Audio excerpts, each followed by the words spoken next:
Hello everyone, welcome to Edu Portal. Myself Shayon, and this is lecture series on building material and construction, lecture number 2 from the chapter cement. And you all know cement is one of the most important topic from civil engineering perspective. So in this video we are going to talk about the consistency of cement and how to determine the consistency of cement. And if you have watched my last video, there we had discussed detail about the physical interpretation of initial and final setting time of cement and consistency of cement. So in this video we will see how to conduct the consistency test of cement. So let's get started.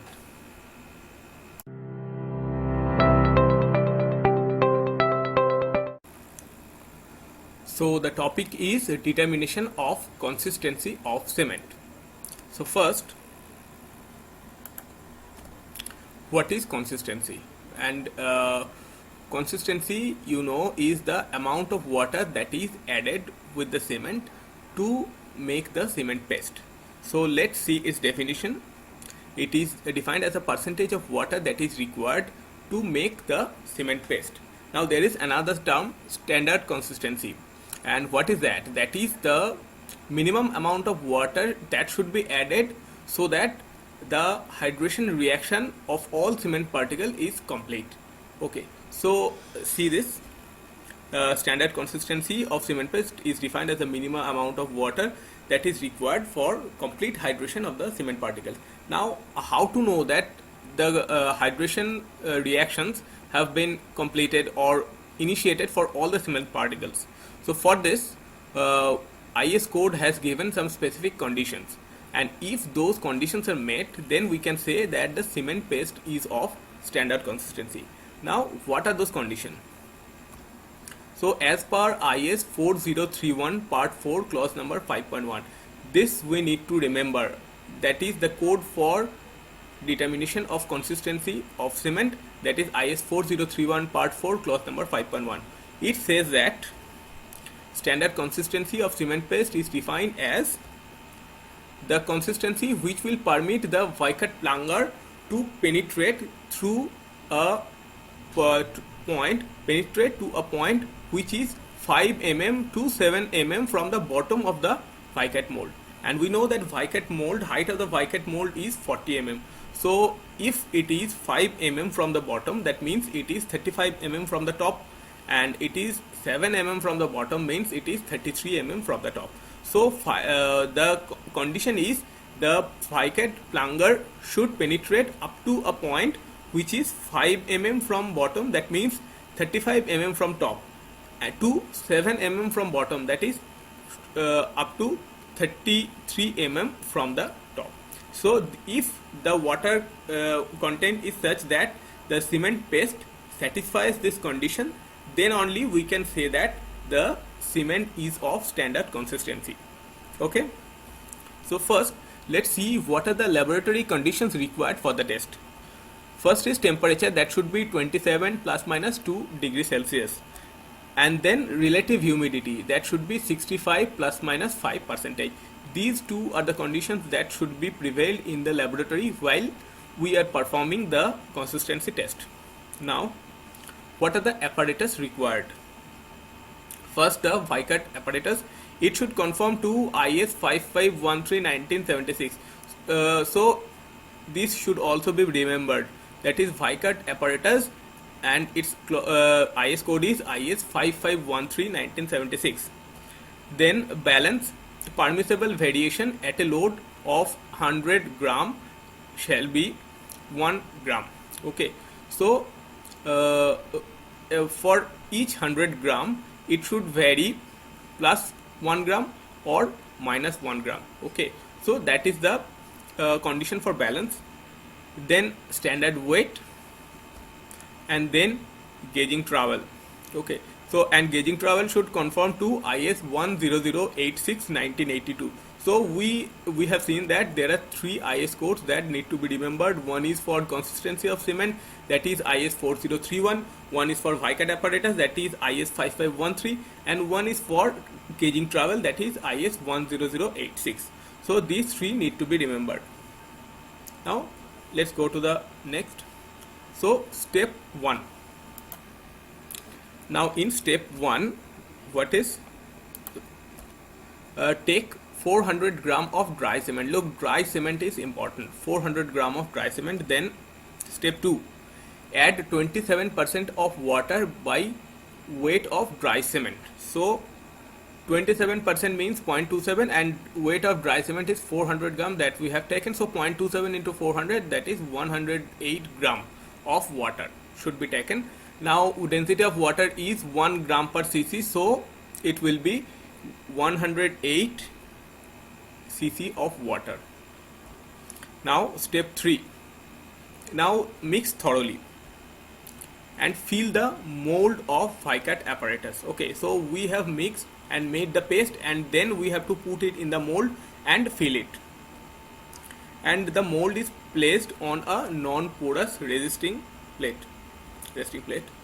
And mold of the Vicat apparatus. This is mold of the Vicat apparatus, and its height is 40 mm. You can see, and this is the mold of Vicat apparatus that should be filled with the cement paste. And then there is a note. So the time interval between adding the water to the dry cement and the commencement of filling the Vicat mold, and this time interval is known as the gauging time. Okay, this is the gauging time, and it should not be less than 3 minutes and should not be more than 5 minutes. So it should be within 3 to 5 minutes. The gauging time should be 3 to 5 minutes. Now let's move to the step 4. So the plunger of the Vicat apparatus is gently lowered on the paste, that is on the surface of the paste. It is gently lowered on the surface of the paste in the mold. And this is the plunger. We can see that is having a dia of 10 mm. So you can see the dia of 10 mm here. So it is made of polished brush, and then it has a 10 plus minus 5 0.05 mm in diameter, and the upper end of the plunger is connected to the movable rod of the Vicat apparatus, and its lower end is flat. Now step 5. After lowering the plunger gently to touch the surface of the test block. After doing this, what should we do? Then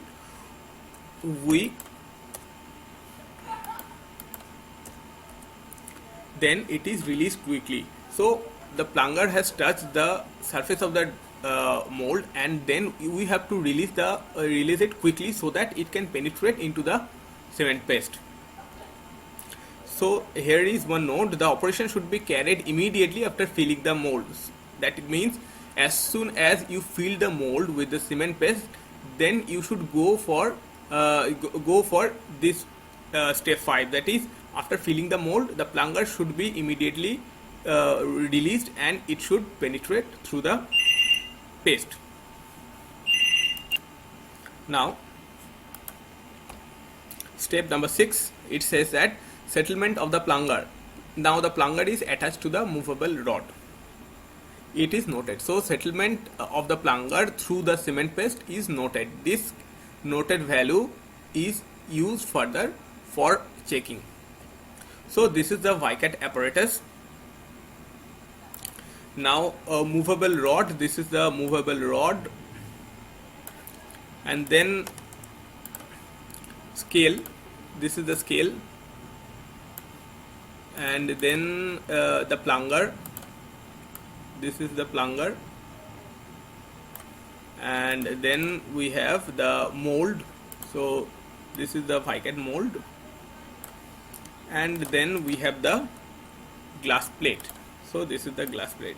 So these are the elements required for Vicat test. Now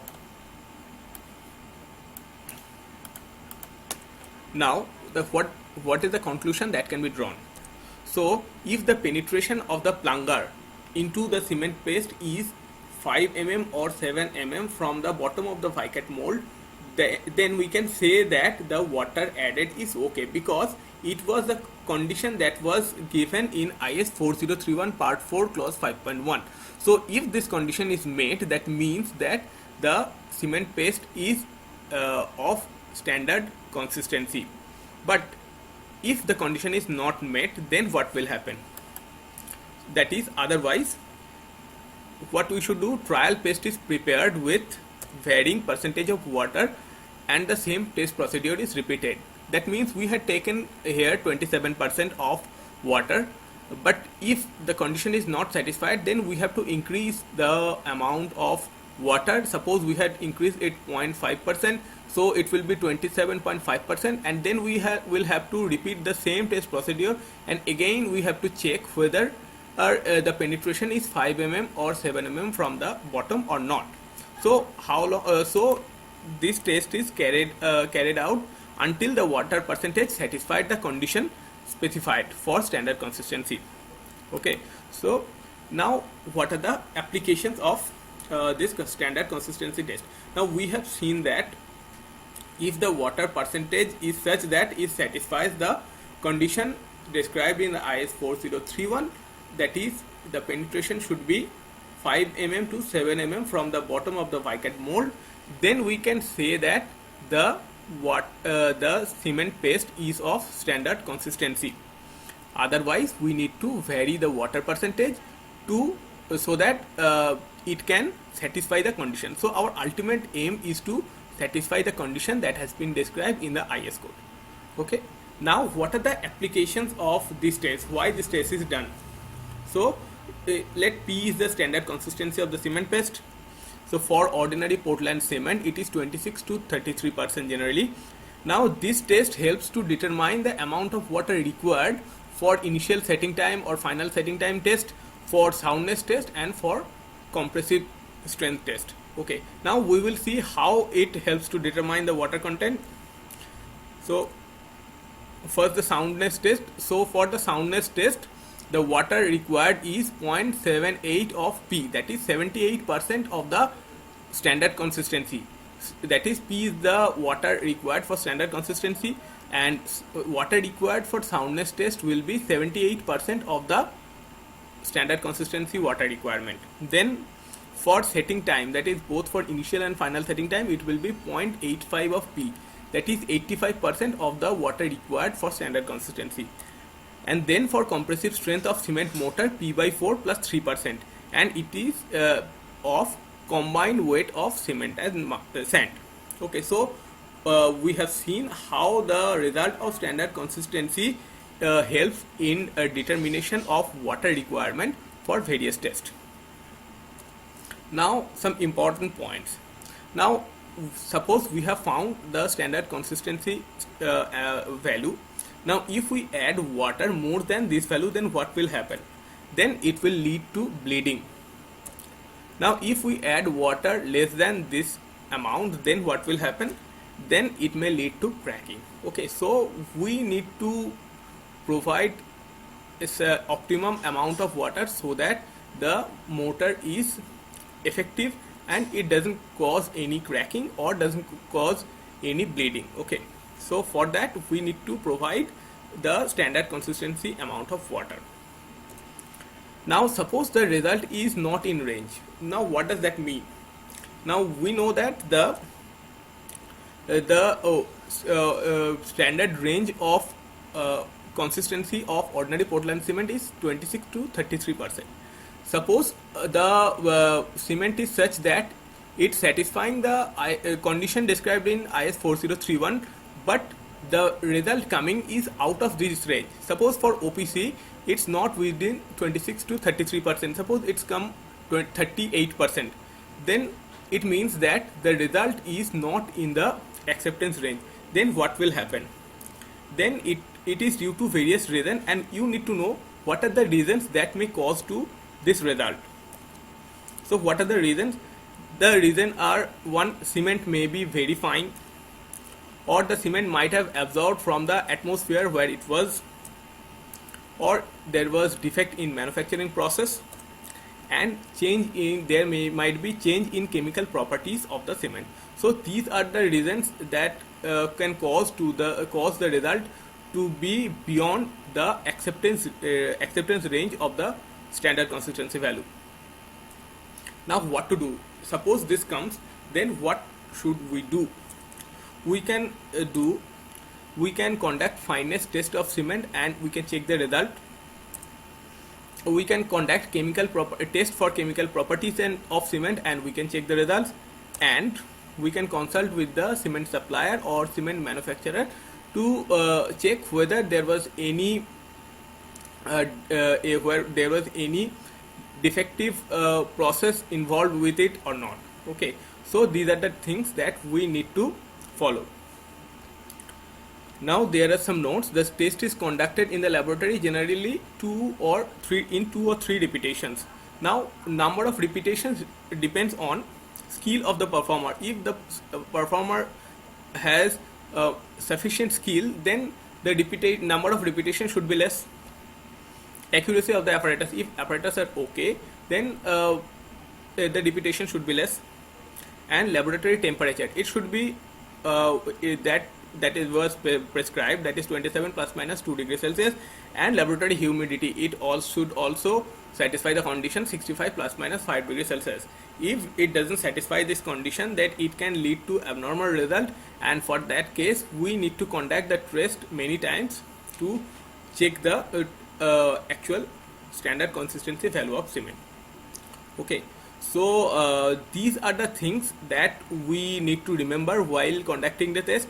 I hope I have included all the necessary points required for conducting standard consistency, and it has been seen that many times students go for the standard consistency test after reading the book, but they face many difficulties while doing it practically.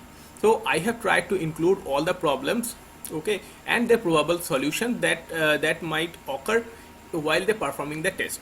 Okay, so I think I have covered all the points of standard consistency.